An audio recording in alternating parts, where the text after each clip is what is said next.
embora fosse o melhor jogador da NBA, Michael Jordan nem sempre iniciava bem, irmãos. Por vezes, por mais que tentasse, ele não conseguia converter as bolas.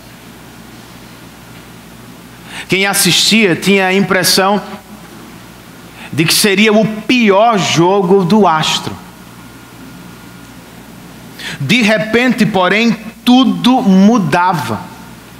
Do nada, Jordan começava a acertar todas as bolas, de qualquer lugar da quadra.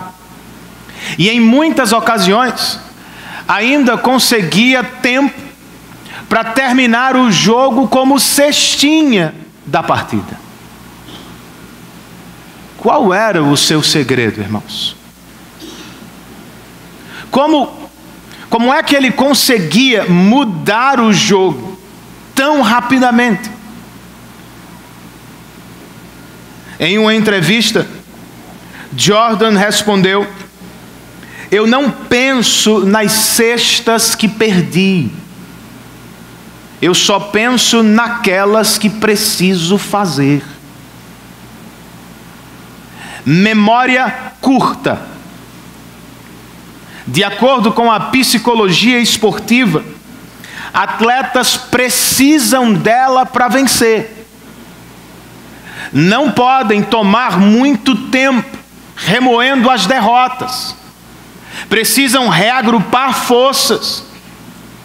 Devem se preparar rapidamente para a próxima oportunidade de vitória. Faz sentido, vocês não acham? Mas será que esse também é o caso dos cristãos? Deveríamos simplesmente deletar as derrotas, nos esquecer delas? Como você encara as suas? E mais importante ainda, quando é que cristãos perdem? Quando é que sofremos derrotas espirituais? Este é o assunto do capítulo que vamos estudar, irmãos. E para dar início, eu quero ler o verso de número 10. Apenas a parte A. 1 Samuel, capítulo 4, verso 10. O texto inspirado nos diz assim: então os filisteus lutaram e Israel foi derrotado. Oremos ao Senhor mais uma vez, irmãos. Ó Deus, muito obrigado pelo imenso privilégio que temos nesta tarde de tomar parte em um culto cristão. Nos reunimos para cantar a Tua palavra, para orar a Tua palavra, Senhor.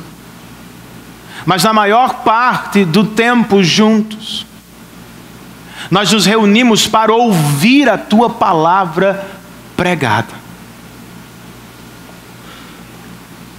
Pois ela é lâmpada para os nossos pés, como cantou o salmista. Luz capaz de iluminar o nosso caminho até a glória. Faz isso outra vez, ó Espírito Santo de Deus. Toma a Tua palavra e ilumina outra vez a nossa vida. Salva-nos das nossas derrotas espirituais. Protege-nos das quedas espirituais. E de novo nos coloca no caminho das vitórias que glorificam o Teu nome. Este é o meu pedido, Senhor, para a minha própria vida e para a vida da Tua igreja. Nós oramos assim em nome do Teu Filho, Amém. Samuel tem sido o alvo das atenções, irmãos.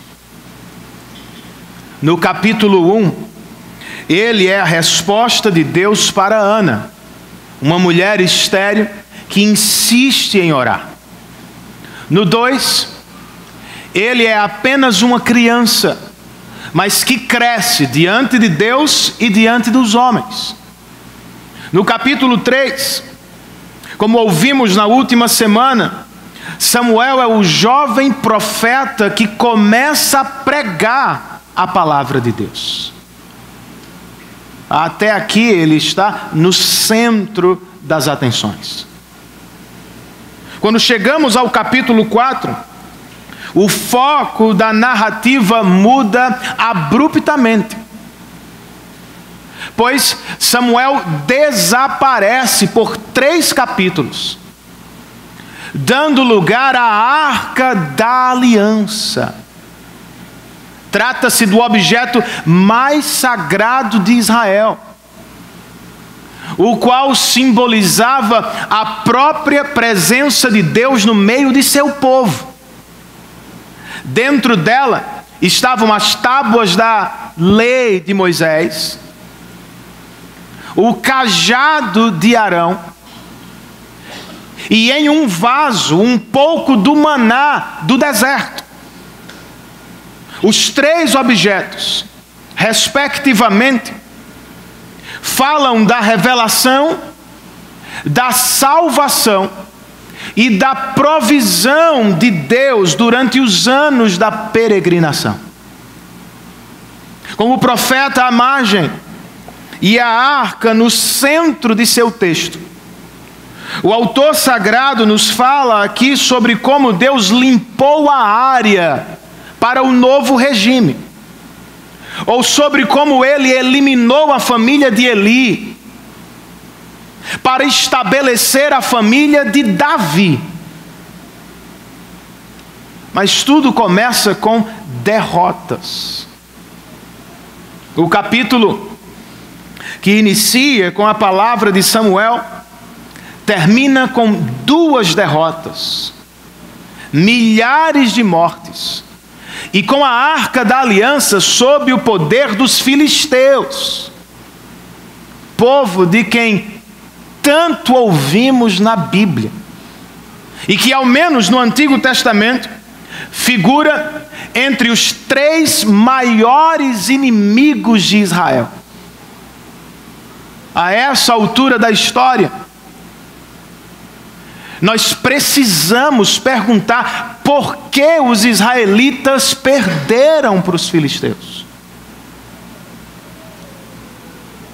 E enquanto estudamos sobre as derrotas deles, precisamos pensar seriamente nas nossas. Pois, embora os triunfalistas detestem a ideia, irmãos, a verdade é que cristãos também perdem.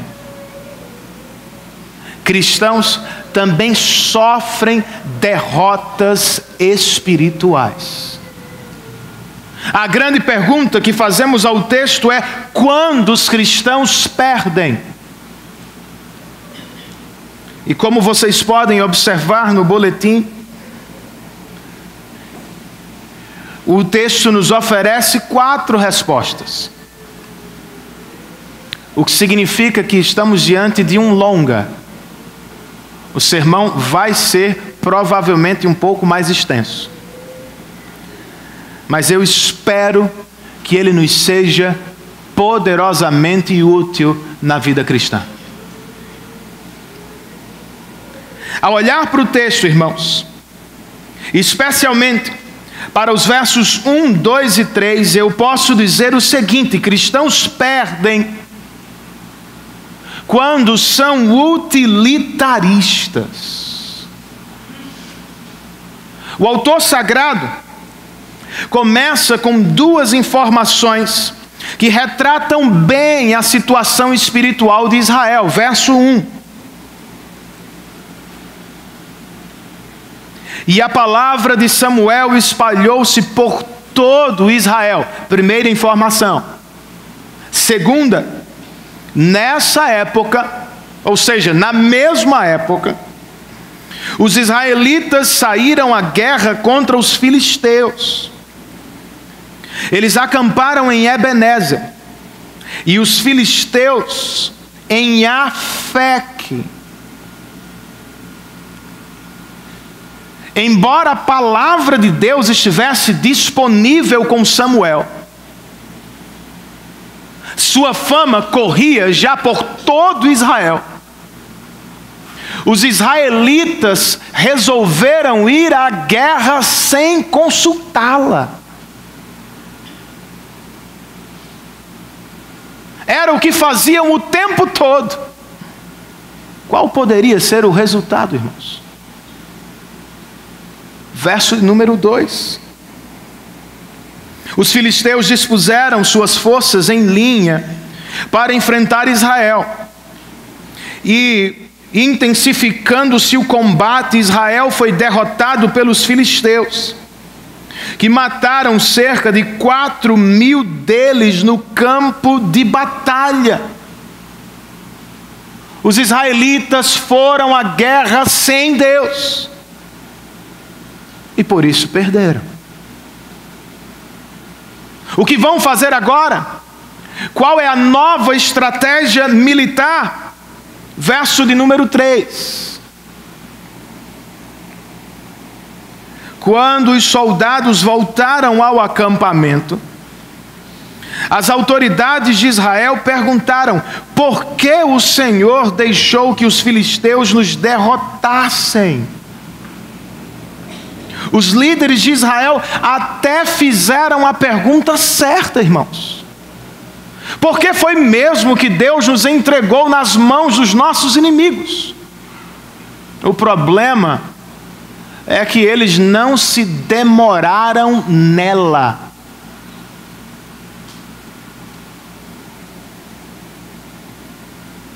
Em nenhum momento parecem ter orado a Deus. E de novo, por mais que a palavra estivesse disponível outra vez com Samuel, ninguém sugeriu: vamos até o profeta. Em vez disso, as autoridades decidiram, final do verso 3, vamos a Siló, buscar a arca da aliança do Senhor, para que ele vá conosco e nos salve das mãos de nossos inimigos. Percebam, eles não disseram vamos a Siló para adorar a Deus. Também não disseram vamos a Siló para consultar a palavra de Deus perante a arca da aliança. Não, irmãos. A brilhante ideia deles foi: vamos a Siló buscar a arca. Com que objetivo? Para que Deus vá conosco e nos salve dos nossos inimigos. Isso não é adoração, irmãos. É utilitarismo. Os israelitas não querem louvar a Deus. Eles querem usar o Senhor para chegar ao que realmente querem: vencer os filisteus. A lógica deles é a seguinte: se levarmos a arca, que simboliza o próprio Deus, Deus estará obrigado a nos dar vitória. Pois se perdermos com a arca, os filisteus vão rir dele e não apenas de Israel.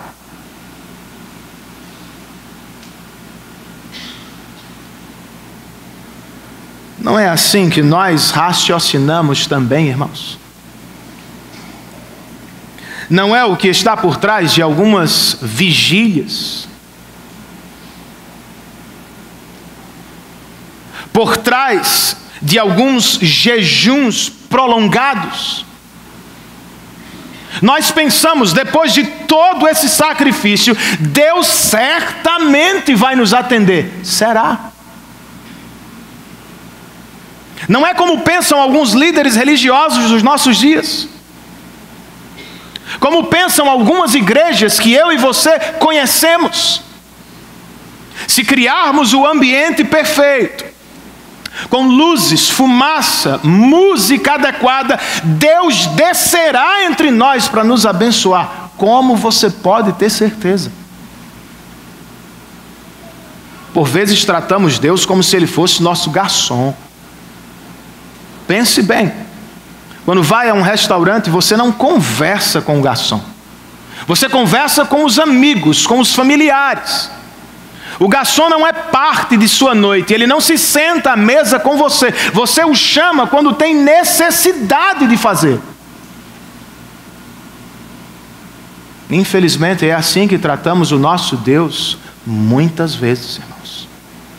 Nem sempre o queremos à mesa conosco, mas sempre queremos o seu serviço. Em muitas ocasiões não queremos nos relacionar com Ele, por Ele. Mas sempre que temos necessidades, o acionamos por alguma coisa, por alguma bênção. Se é assim que você vive, por favor, acorde para Jesus.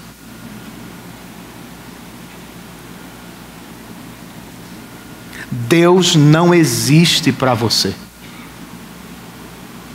É você que existe para Deus. O mundo não gira em torno do seu umbigo, meu irmão.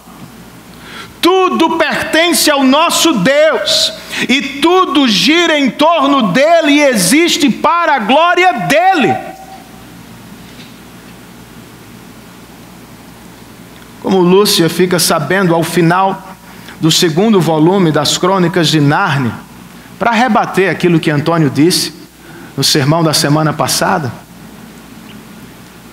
Aslan não é um leão domesticado, é selvagem. Eis um bom retrato do nosso Deus. Ele não se permitirá ser usado por você. Ele até pode ir conosco ao campo de batalha, mas nunca no nosso bolso. Ele não cabe. Ele é maior. Ele é Deus. Ele é soberano, meu irmão. Sendo assim, em vez de o procurar para usá-lo, procure-o para adorá-lo de todo o seu coração. Em vez de usar a oração para conseguir as suas bênçãos, use-a para desfrutar de Deus como a maior de todas elas. Ao invés de cultuar aqui pensando no que vai receber durante a semana, aproveite-se no bom sentido deste culto para ver e amar o melhor presente de Deus, Ele mesmo. Não seja um cristão utilitarista. Seja um cristão adorador para a glória de Deus Pai.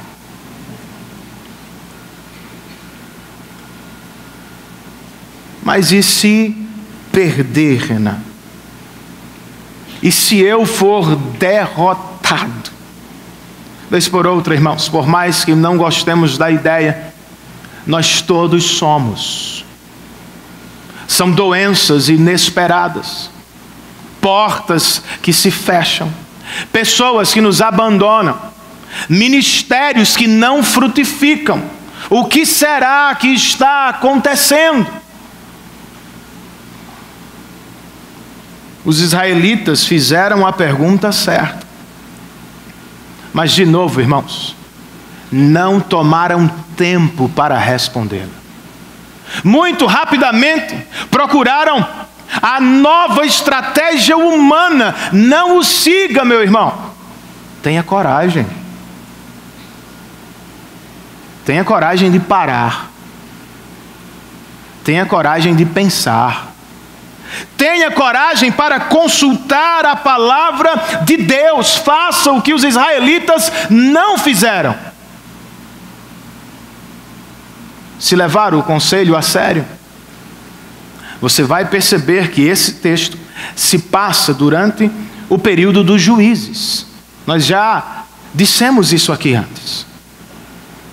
E o ciclo da época é conhecido de todos. O povo tinha a bênção de Deus,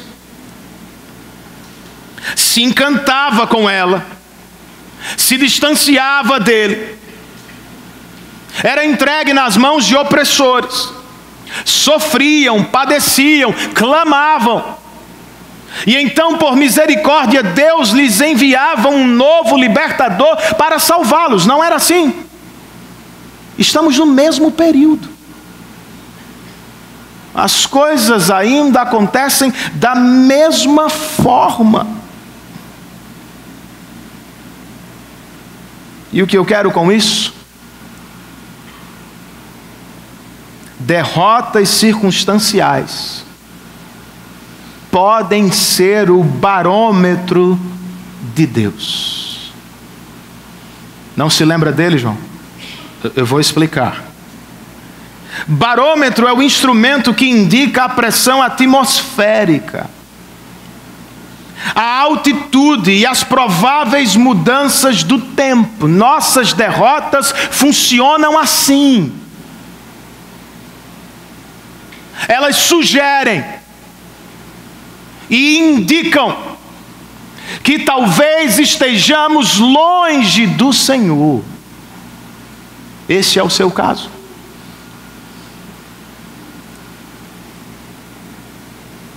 Porque as coisas não dão certo, ou porque de repente começaram a dar errado. Meu irmão, talvez não seja o universo inteiro conspirando contra você.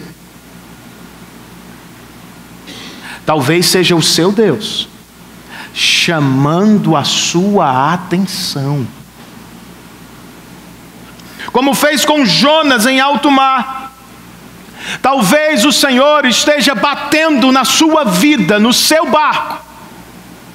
E como fez com os israelitas nos dias de Samuel.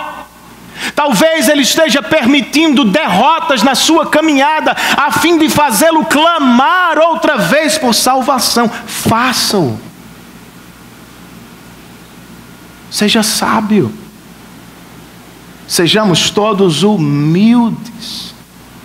Não resista à graça furiosa do seu Deus, meu irmão. Cristãos também perdem. Quando, Renan? Uma segunda resposta, irmãos, que salta deste texto é: cristãos perdem quando são presunçosos. Os israelitas certamente foram. Não apenas pecaram quando decidiram usar a arca, pecaram de novo quando a levaram para o campo de batalha sob a liderança dos pastores mais corruptos da época. É o que encontramos no verso 4. Pasmem vocês. O autor sagrado escreve: então mandaram trazer de Siló a arca da aliança do Senhor dos Exércitos, que tem o seu trono entre os querubins, e os 2 filhos de Eli, Ofni e Finéias, acompanharam a arca da aliança de Deus. É sério que eles vão aceitar os filhos de Eli? Os mesmos homens que roubavam o povo de Deus, que se deitavam com as mulheres no santuário do Senhor. Não havia ninguém melhor entre os sacerdotes. Por que não afastar os sacerdotes impuros do objeto mais sagrado da adoração de Israel, irmãos? Presunção. Os israelitas eram tão presunçosos, estavam tão certos do favor de Deus, que não viram problema com a presença dos 2 pastores imorais de Siló conduzindo a arca. Deus os abençoaria de qualquer jeito, pensavam eles. Será, irmãos? De toda forma, a chegada da arca causou diferentes reações nos 2 lados da batalha. Verso 5. Quando a arca da aliança do Senhor entrou no acampamento, todos os israelitas gritaram tão alto que o chão estremeceu. De novo é um grito presunçoso, que produziu apenas falsa confiança. Agora que temos a arca, venceremos facilmente. Não. Os filisteus, verso 6, ouvindo os gritos, perguntaram: o que significam todos esses gritos no acampamento dos hebreus? Quando souberam que a arca do Senhor viera para o acampamento, os filisteus ficaram com medo e disseram: deuses chegaram ao acampamento. Ai de nós! Nunca nos aconteceu uma coisa dessas. Ai de nós! Quem nos livrará das mãos desses deuses poderosos? São os deuses que feriram os egípcios com toda espécie de pragas no deserto. Sejam fortes, filisteus, sejam homens, ou vocês se tornarão escravos dos hebreus, assim como eles foram escravos de vocês. Sejam homens e lutem. É uma ironia, irmãos.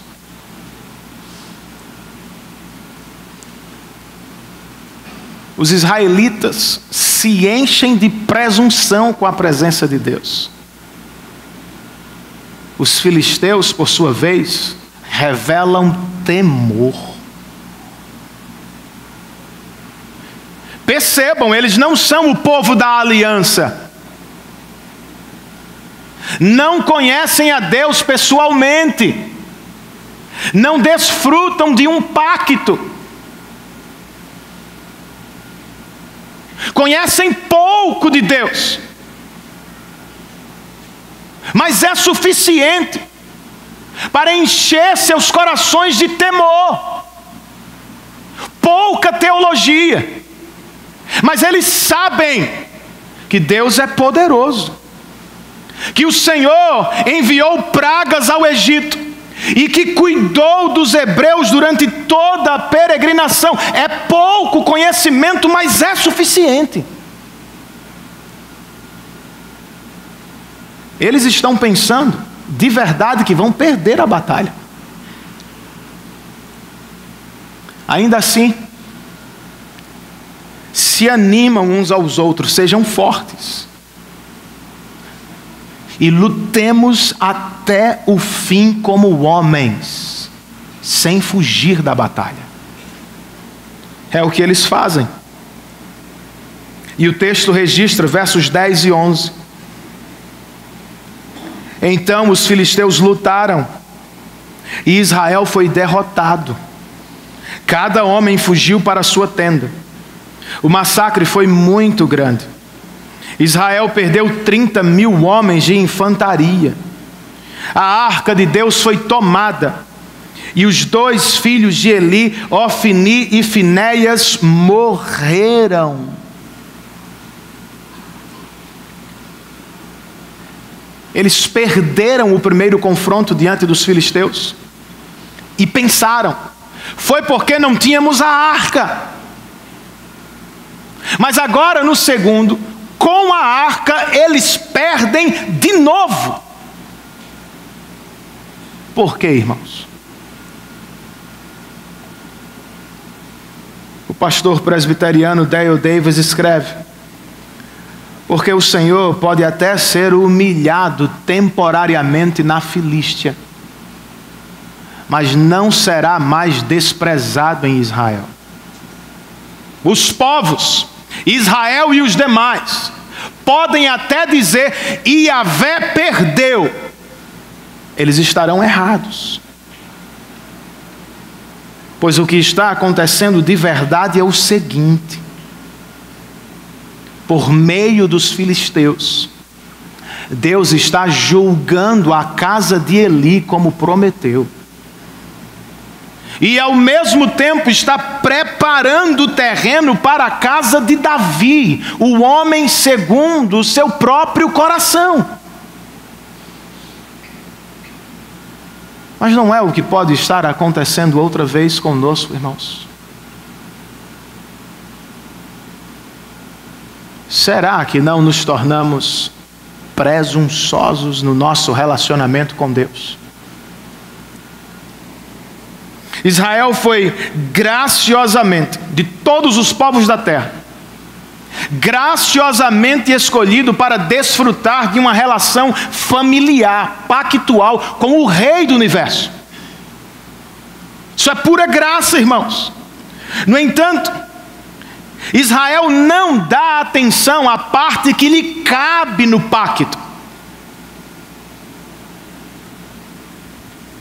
Israel acha que pode viver como quer, de qualquer jeito, e que ainda assim Deus o abençoará. Os israelitas aparentemente não sabem, não pensam que a qualquer momento Deus pode lhes permitir viver derrotas humilhantes como esta. É como vivemos às vezes, irmãos. Nós assumimos presunçosamente que o Senhor sempre nos abençoará, que Ele sempre vai nos livrar, que Ele sempre vai abrir a porta, que Ele sempre vai nos salvar no último minuto, independentemente do estilo de vida que adotemos. Embora nos sintamos orgulhosos e seguros por causa da eleição do Senhor, nem sempre evidenciamos uma vida digna dessa eleição. Pouco nos importamos com a santidade. Quase nunca damos atenção àqueles pecados que perduram. Não vemos problema em perceber que nosso coração está dividido entre muitos amores. Nos sentimos seguros. Presunção. Deus estará lá para nos abençoar, pois nós somos o seu povo. E se Ele resolver não nos salvar esta tarde? E se Ele decidir nos entregar aos nossos filisteus? E se nesta tarde Deus resolver disciplinar você? E se chegar a hora da colheita, da plantação irresponsável que fizemos? Seria Deus injusto, irmãos? Claro que não. O texto inspirado já nos avisou mais de uma vez. Tanto Pedro quanto Paulo, por exemplo, nos informam que o juízo começa pela casa de Deus. E se é assim, antes que a sua caia,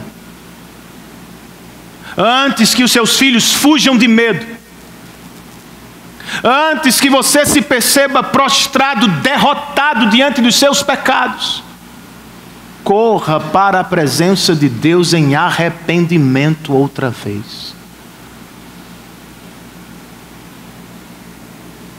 Não sejamos como os cristãos deste texto, irmãos, ou como os cristãos de Laodiceia, do Apocalipse,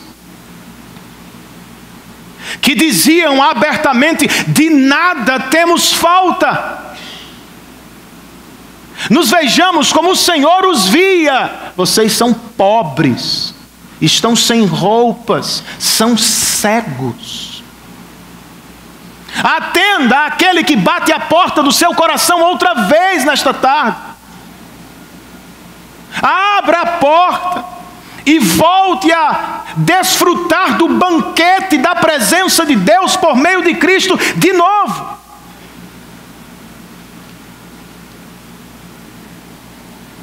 E que os nossos gritos, diferentemente do que aconteceu no acampamento dos israelitas, sejam gritos de arrependimento, irmãos. Como escreve o pastor Richard Phillips, este é o som que vai causar impacto no mundo. Este é o som que assusta até mesmo os demônios do inferno. Por quê, irmãos?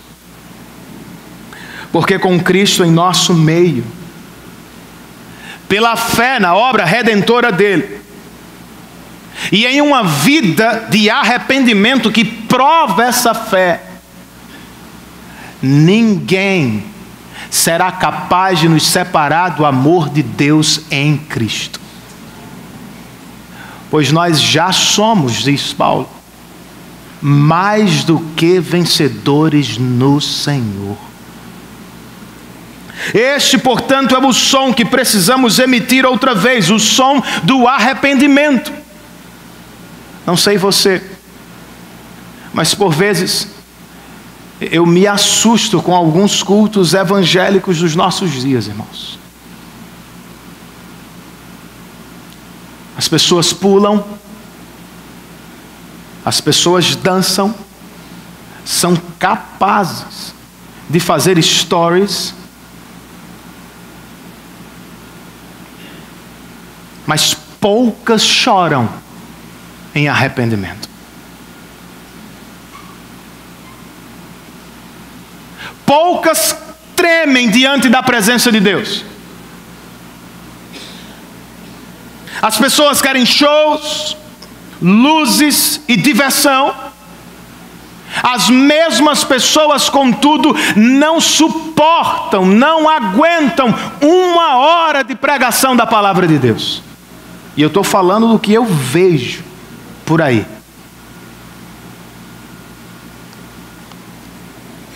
Em muitos lugares e em muitos corações já não há mais temor, irmãos.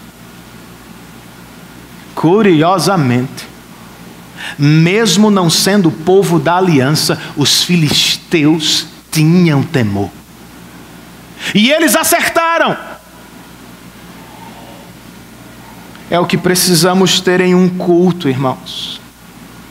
Se Deus está entre nós, nós podemos adorá-lo com alegria. Mas isso é alegria reverente. Não pode ser de qualquer jeito. Esta foi a experiência de Isaías no templo do Senhor. Quando os céus se abriram e ele viu o Senhor assentado no alto e sublime trono, ele não saiu pulando e dançando. Ele não fez vídeo para postar na internet. Ele se encolheu, tremendo de medo, pois ele sabia, ouvindo os anjos: este Deus é santo e eu sou pecador. O mesmo temor tomou conta do coração de Pedro perante a pesca maravilhosa. Você se lembra? Jesus operou um milagre sobre a criação. Pedro não disse: e aí, meu amigo, eu quero estar contigo. Não, ele disse: afasta-te de mim, Senhor, pois tu és santo e eu sou pecador.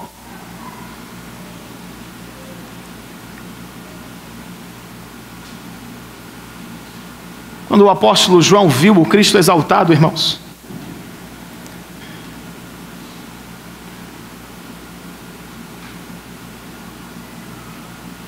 não tinha o que a gente vê hoje.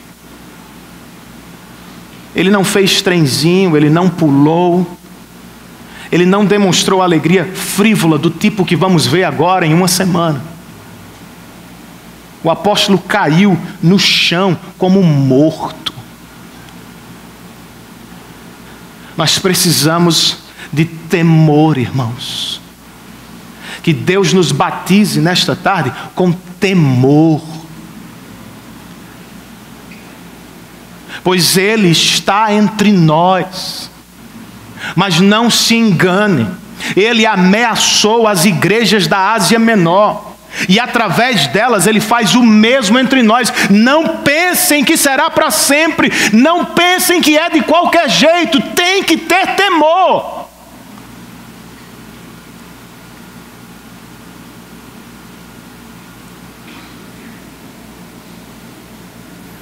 Não sejamos presunçosos, irmãos. Foi por isso que Israel perdeu. Quando é que cristãos perdem? Cristãos perdem quando são negligentes. E como já sabemos, o sacerdote de Israel foi bastante. Por isso, diante da possibilidade da derrota, não é diante da derrota, da possibilidade,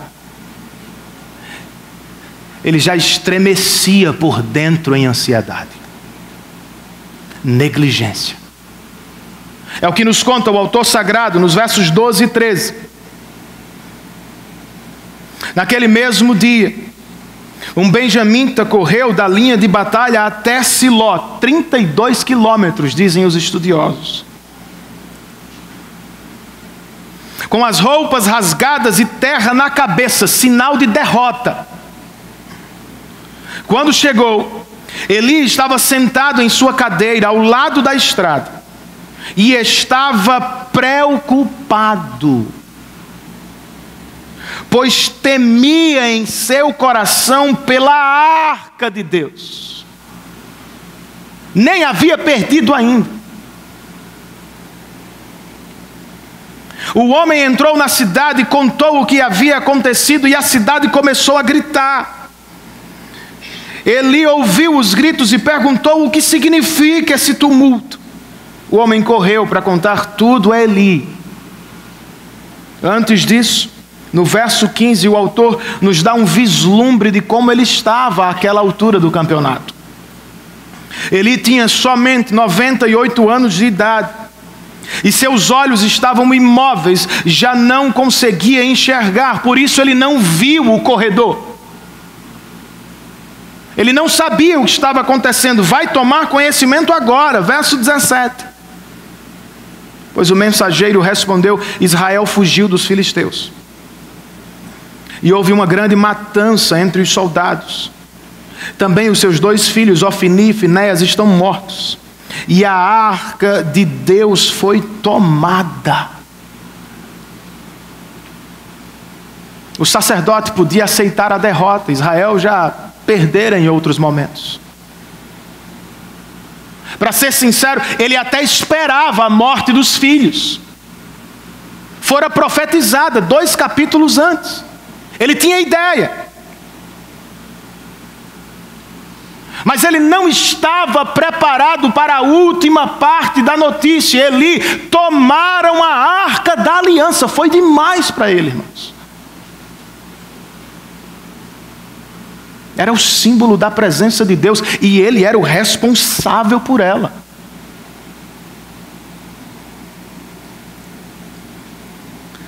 Por isso, verso 18, quando o mensageiro mencionou a arca de Deus, Eli caiu da cadeira para trás, ao lado do portão, quebrou o pescoço e morreu,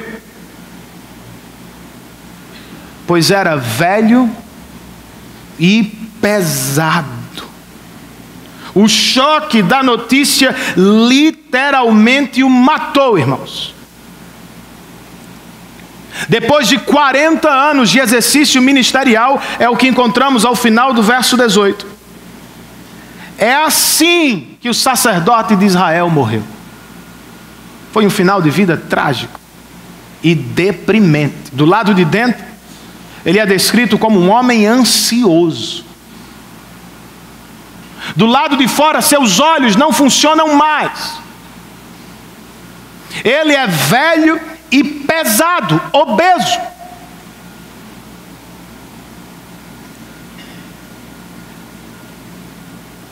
E quando ouviu sobre a arca de Deus, o sacerdote de Israel caiu e quebrou o pescoço, notem isso, recebendo o mesmo fim que Deus dará no próximo capítulo para o deus pagão Dagom dos filisteus.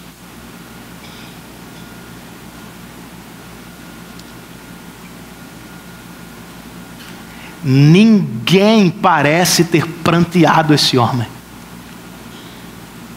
Israel não parou para chorar diante de Deus por ele. Depois de 40 anos de exercício pastoral, seu legado foi de fracasso e de desespero total, irmãos. Eu espero que este não seja o nosso fim.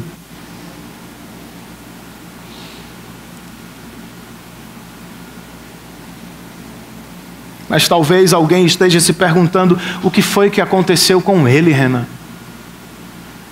Nós não sabemos ao certo. Não sabemos se ele começou bem ou mal o ministério. E não sabemos em que ponto da história ele se desviou de Deus. Podemos conjecturar.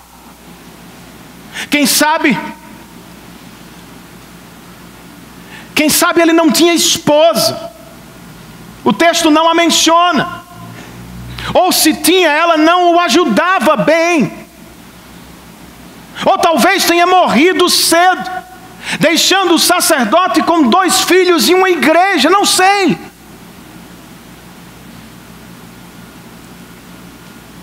Quem sabe ele negligenciou a família, como muitos homens dos nossos tempos, porque se dedicava demais ao trabalho e à igreja.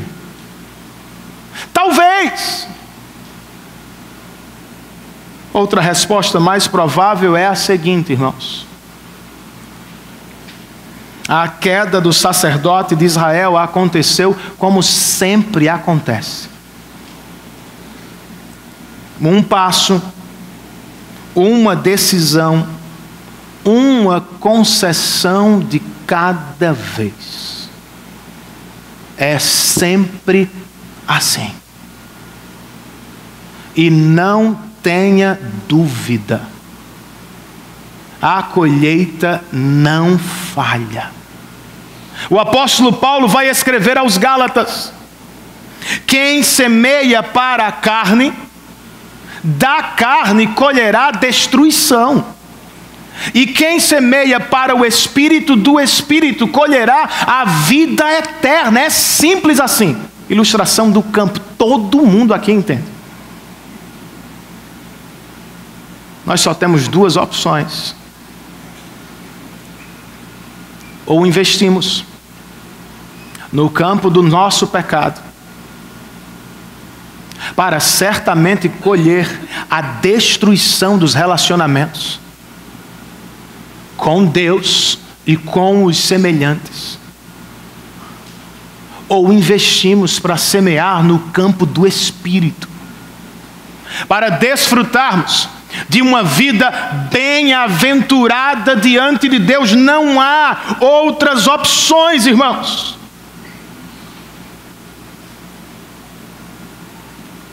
A santidade tem um lado negativo e positivo, como estudei em casa com minha família na semana. Você tanto deve mortificar a carne, como deve se apropriar dos meios de graça para fortalecer o espírito. Não tem jeito, é assim.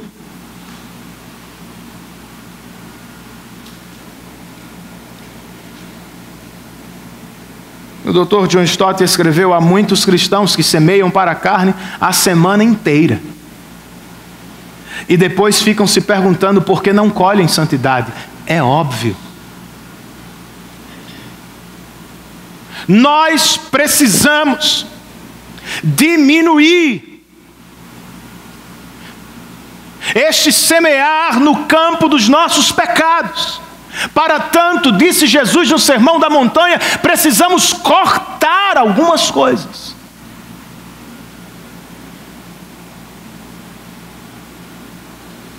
Você não tem mente para fantasiar com coisas que desagradam o seu Deus. Viva como se não fosse possível fazê-lo.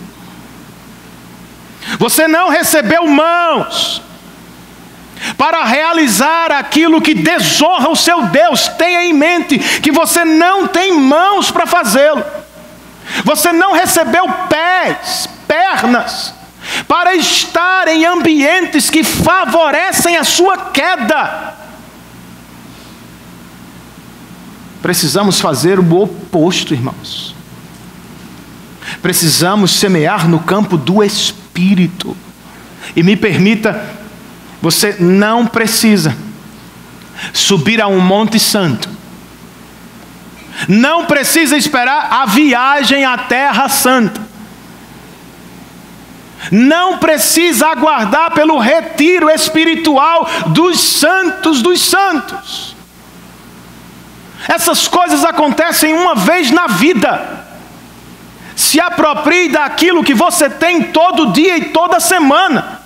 Comece pelo culto dominical dos santos. Comece pela leitura da palavra que lhe revela o Deus Santo. Procure amigos que estejam no mesmo caminho da santidade e tenha neles auxílio.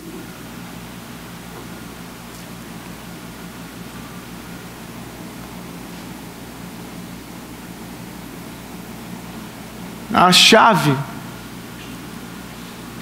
para evitar o fim de Eli, irmãos, e o caminho da verdadeira piedade, diz Paulo aos Romanos, é a renovação da mente por meio da palavra.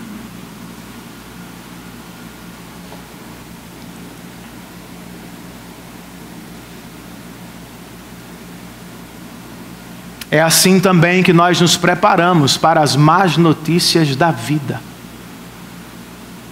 Renovação da mente por meio da palavra. Vocês viram, o pastor de Israel estava ansioso, nem tinha perdido ainda, mas o seu coração se revoltava dentro dele em agitação. Talvez porque pensasse, Deus prometeu, meus filhos vão morrer, é hoje, é possível. Mas também é provável que existisse outra coisa que perturbava o sacerdote de Siló. A arca do Senhor não podia ser levada daqui para ali de qualquer jeito, sem a autorização dele. Ele é sacerdote, ele sabe disso. Seus filhos a tomaram de qualquer jeito e a levaram para o campo de batalha, estão em pecado. Eli também. E é por isso, por negligência, que ele está tão ansioso. Cristãos se assustam quando estão vivendo em pecado. Diz um comentarista,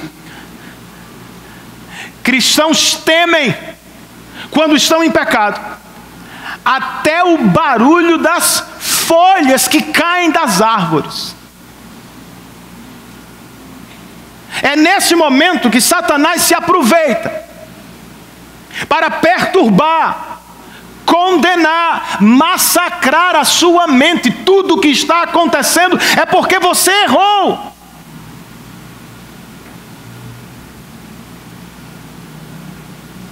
Camarada em pecado, em que ele se firma? Se este é o retrato da sua caminhada, volte-se do medo para a segurança. Obedeça a palavra do Senhor.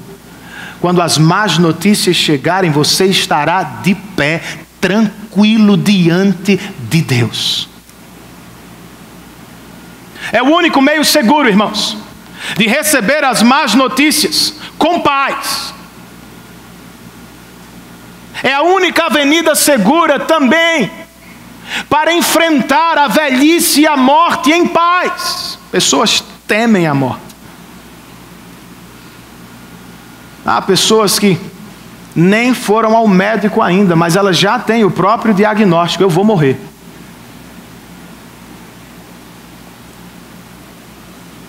Cristãos não precisam andar assim, irmãos. Eu sei, Elias, para relembrar o quadro que você pintou, que a morte é como uma floresta escura, mas depois dela há uma casa iluminada esperando os cristãos. O próprio Cristo está de pé e Ele vai recebê-lo à entrada do reino de Deus. Você não tem o que temer se está em Cristo. Tenha certeza de sua salvação e viva e morra em paz. Não consegue fazê-lo? Você não tem certeza de sua salvação? Resolva a questão nesta tarde. Você não tem medo da morte porque teme o desconhecido apenas. É possível que tenha medo da morte porque teme estar errado. E se os cristãos estiverem certos? E se existir mesmo um juiz que vai nos julgar diante de quem eu devo comparecer? Existe. Você estará lá.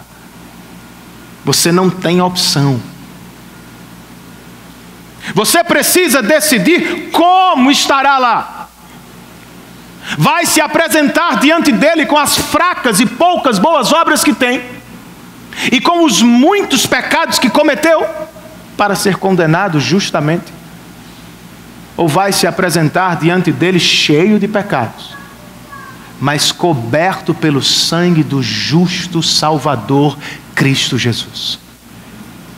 Ore nesta tarde e peça a Deus para crer nele para a sua segurança eterna.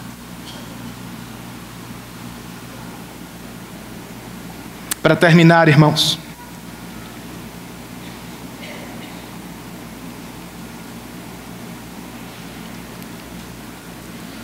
cristãos perdem quando são mundanos. Se estiver dormindo, acorde agora. E se a pessoa ao seu lado estiver, dá aquele toquezinho.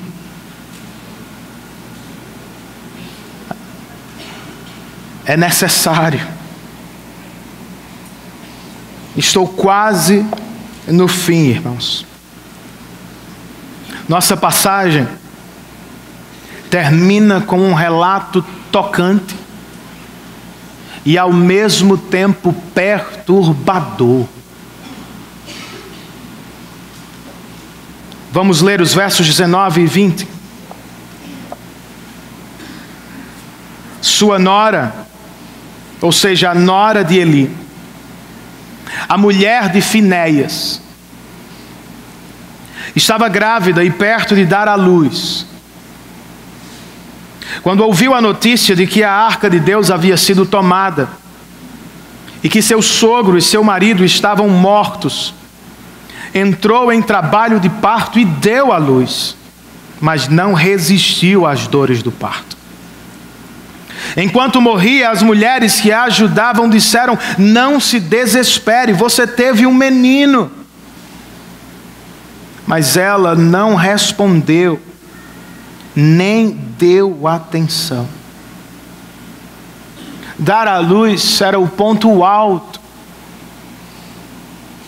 da vida de uma mulher em Israel, irmãos. Geralmente o momento era marcado por muita alegria e por vezes indicava uma mudança de épocas ou de época. Não é o caso aqui. A esposa de Finéias sofre. E por mais que tentassem, as suas amigas não conseguiram consolá-la.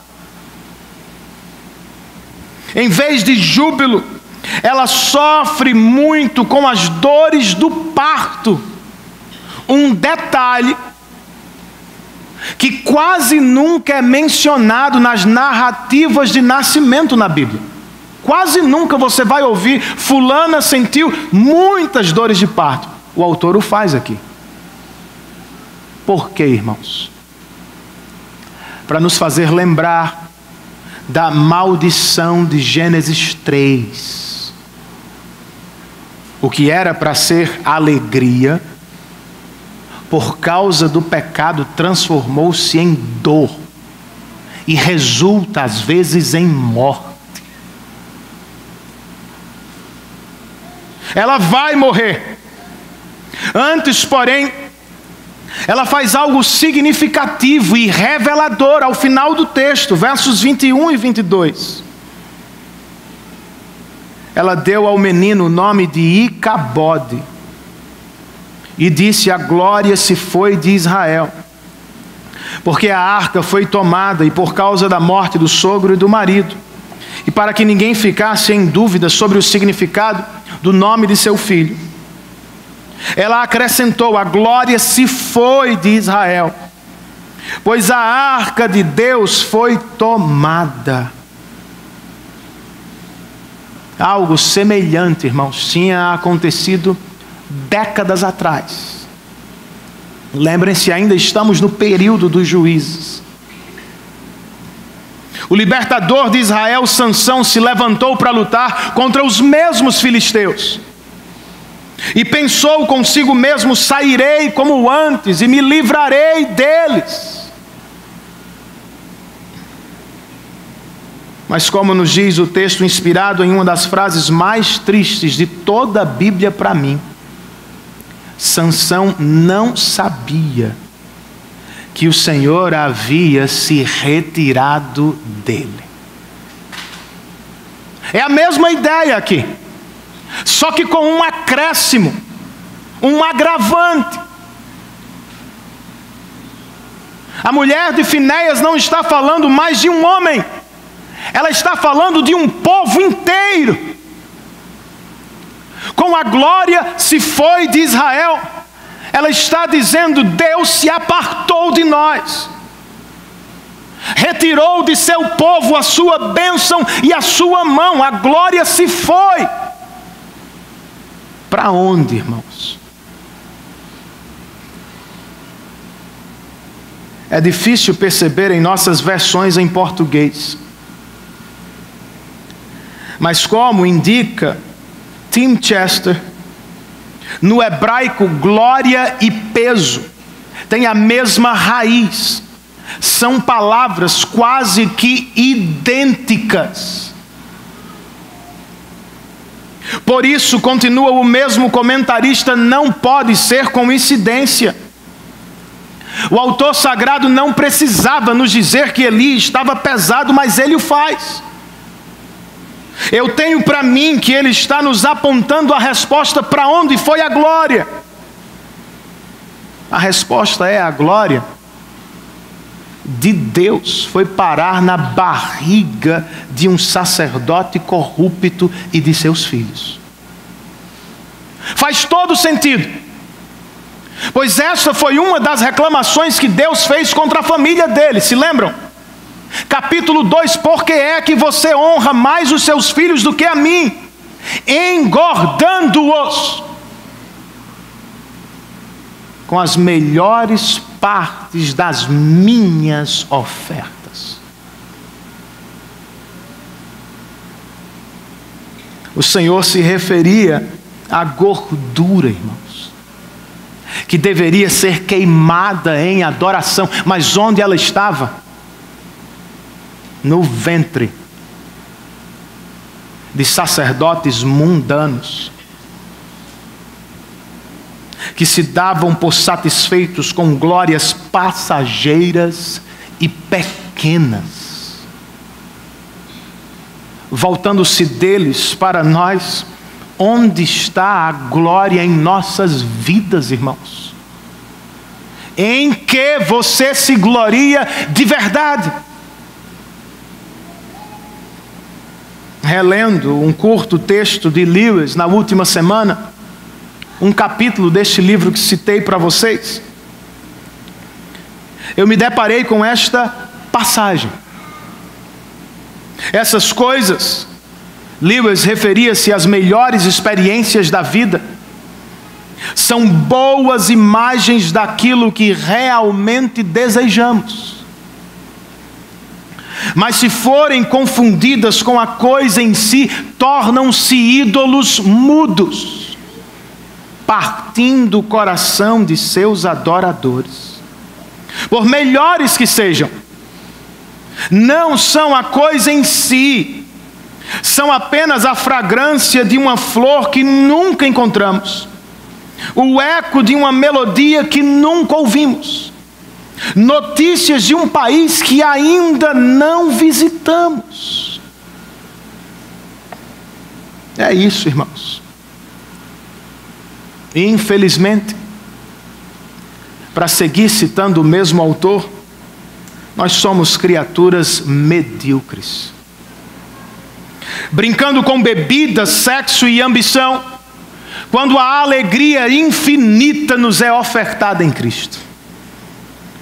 Somos como a criança ignorante, que prefere fazer castelos na lama do quintal, porque não sabe o que é passar um feriado na praia. O problema não é que desejamos muito estas coisas. De acordo com Lewis, desejamos pouco a Deus. Nos contentamos com muito pouco. É a pura verdade, irmãos. Mas precisamos acordar. Se a sua glória reside em excelentes experiências passageiras da vida, acorde. Pois ela pode partir a qualquer momento. Basta um exército mais forte do que o seu, como foi aqui. Ou um evento da natureza. Ou uma crise de proporção nacional. Ou de proporção pessoal no seu coração. Tudo está bem, de repente a sua glória se vai. E se ela for confundida com a glória, como diz Lewis, você e eu estamos fritos. Pois quando os ídolos se quebram, eles nos quebram. Bagunçam a nossa vida por inteiro, irmãos. Despedaçam a nossa alegria. E por vezes geram efeitos espirituais no nosso relacionamento com Deus. Estou falando a cristãos. Quando a glória se vai, quando a vida de repente fica difícil, nós temos a sensação do abandono de Deus. Acabamos por gritar com a mulher de Finéias: a glória de Israel se foi. A presença dele se afastou. Isso é possível, Renan? Claro que é. Não foi o que aconteceu a Sansão nos dias dos juízes, a Israel nos dias de Eli? Não é o que vai acontecer outra vez a Judá nos dias de Ezequiel? As igrejas da Ásia Menor nos dias do apóstolo João? Nossa própria confissão de fé registra, irmãos. Os verdadeiros crentes podem ter, de diversas maneiras, a segurança de sua salvação abalada, diminuída e até interrompida. seja pela negligência de mantê-la, ou pelo fato de cair em algum pecado que entristece o espírito. Será que não é o que temos experimentado, irmãos? Às vezes culpamos a igreja, culpamos o cônjuge, culpamos o irmão, culpamos o presidente, culpamos todos, mas não nos damos conta de que talvez estejamos invertendo a ordem, dando muita atenção a pequenos e falsos deuses e negligenciando aquele que é Deus verdadeiro. Ah, Renan, esta é a minha vida, o que é que eu faço agora? Escute a palavra de Deus. Por meio de Zacarias, o próprio Deus disse: voltem-se para mim. É uma promessa, irmãos. E eu me voltarei para vocês. Por meio de Jeremias, o Senhor disse: vocês vão me procurar e vão me achar. Outra promessa: quando me procurarem de todo o coração. Faça isso. Voltemo-nos todos para Deus e paremos em Cristo Jesus, o nosso Salvador.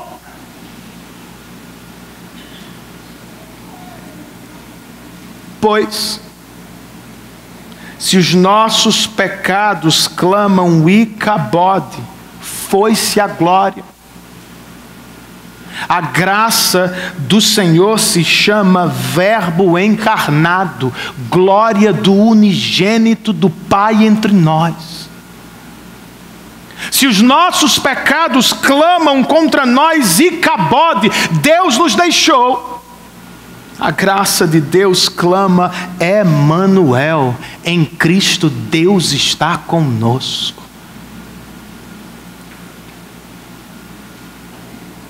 Volte-se para Ele, pela primeira ou 10ª vez. Olhe outra vez para a cruz de Cristo e veja o maior de todos os Icabodes da história.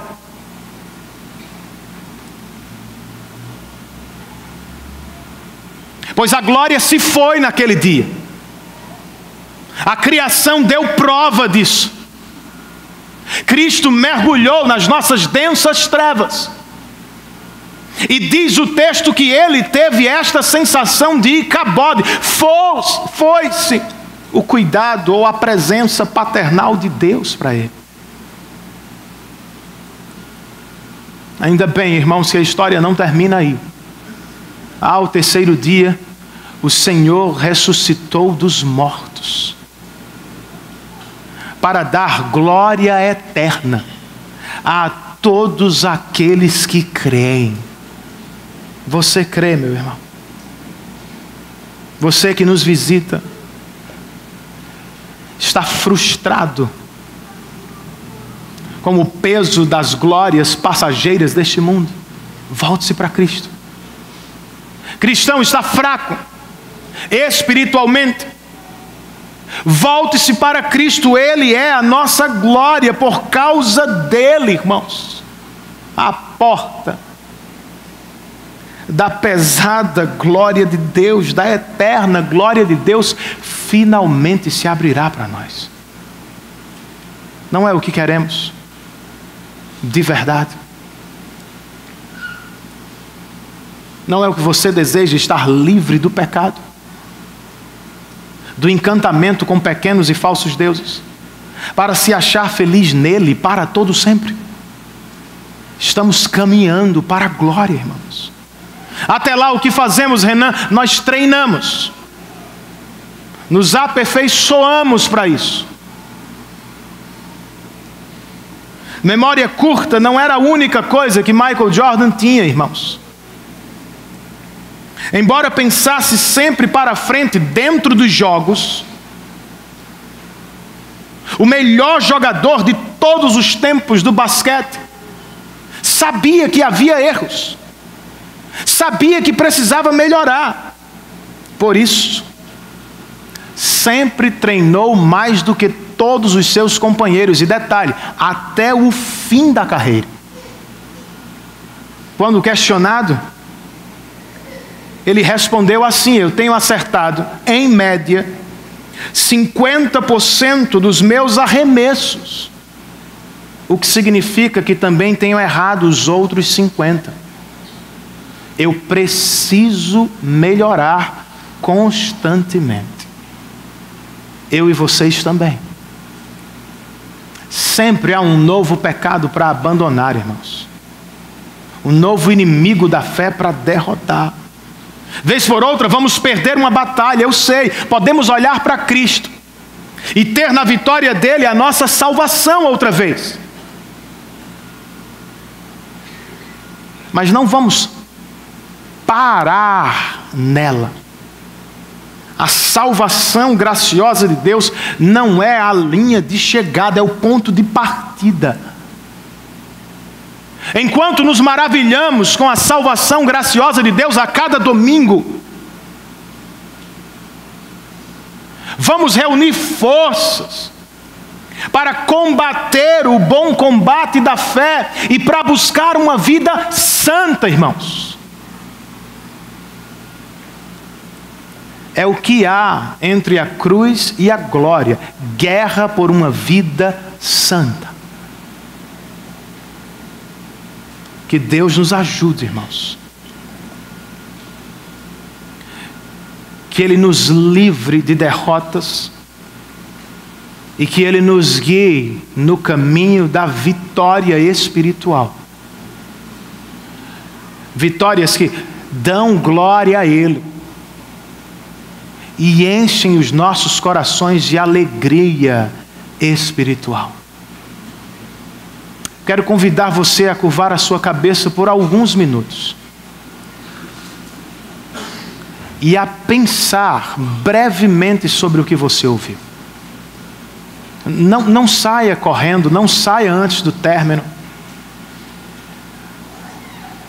Leve a sério e aproveite até o último minuto esse tempo. Curve a sua cabeça. Pense rapidamente sobre o que você ouviu.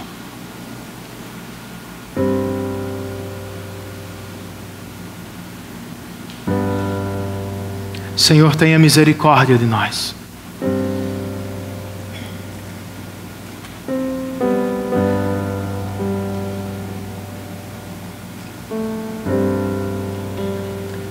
Porque nem sempre, ó Deus, nos relacionamos contigo de maneira livre de interesses. Para a nossa vergonha, usamos o Senhor como um meio para chegar aos nossos fins. Quão tolos nós somos, Senhor.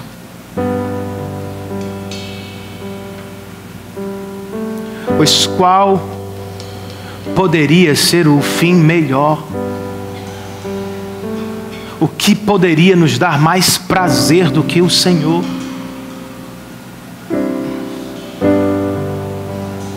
Somos presunçosos. Queremos viver a nossa vida não como o Senhor espera. Como colheremos santidade? Negligenciamos os meios de graça e vivemos sempre à espera dos grandes eventos.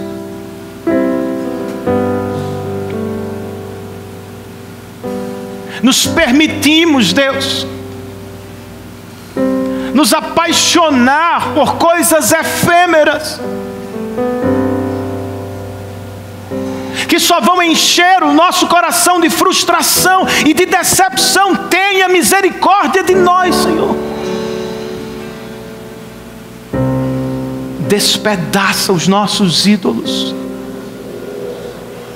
Endireita o nosso coração. E nos dá nesta tarde o que Davi te pediu depois de pecar: restituição. da alegria da tua salvação, Senhor. Abra os nossos olhos, ó Deus. Espírito Santo, nós te rogamos, abra os nossos olhos espirituais. Dá que tenhamos o vislumbre do que acontece na glória agora. Os santos anjos, os nossos irmãos que já estão por lá, não perdem tempo, não se encantam com as coisas criadas, eles estão olhando para ti constantemente.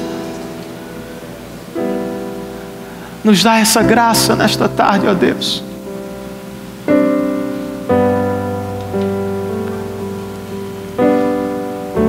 Por favor,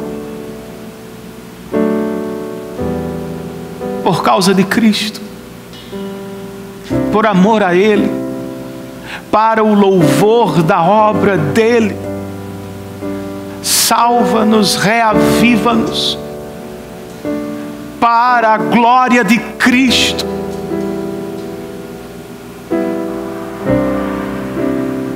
Abra os nossos olhos, Senhor. Nós te pedimos em nome dEle. Amém. Fiquemos de pé, irmãos, e cantemos esta antiga canção, adorando a Ele.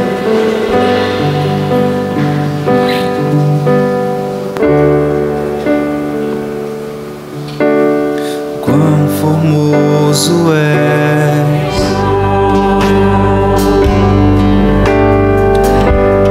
eis o nosso desejo, irmãos, que você tenha feito isso nesta tarde e que siga fazendo durante toda a semana. Vamos receber a bênção do Senhor. Que o amor de Deus, o nosso bendito Pai Celestial, a graça maravilhosa de Cristo Jesus, o nosso Senhor e Salvador, a comunhão, o poder, a consolação e a presença do Santo Espírito de Deus estejam sobre todos nós, bem como sobre todos os nossos irmãos espalhados pela face da terra, desde agora e para todos sempre. E todos nós dizemos amém. Que Deus nos abençoe, queridos, em Cristo Jesus.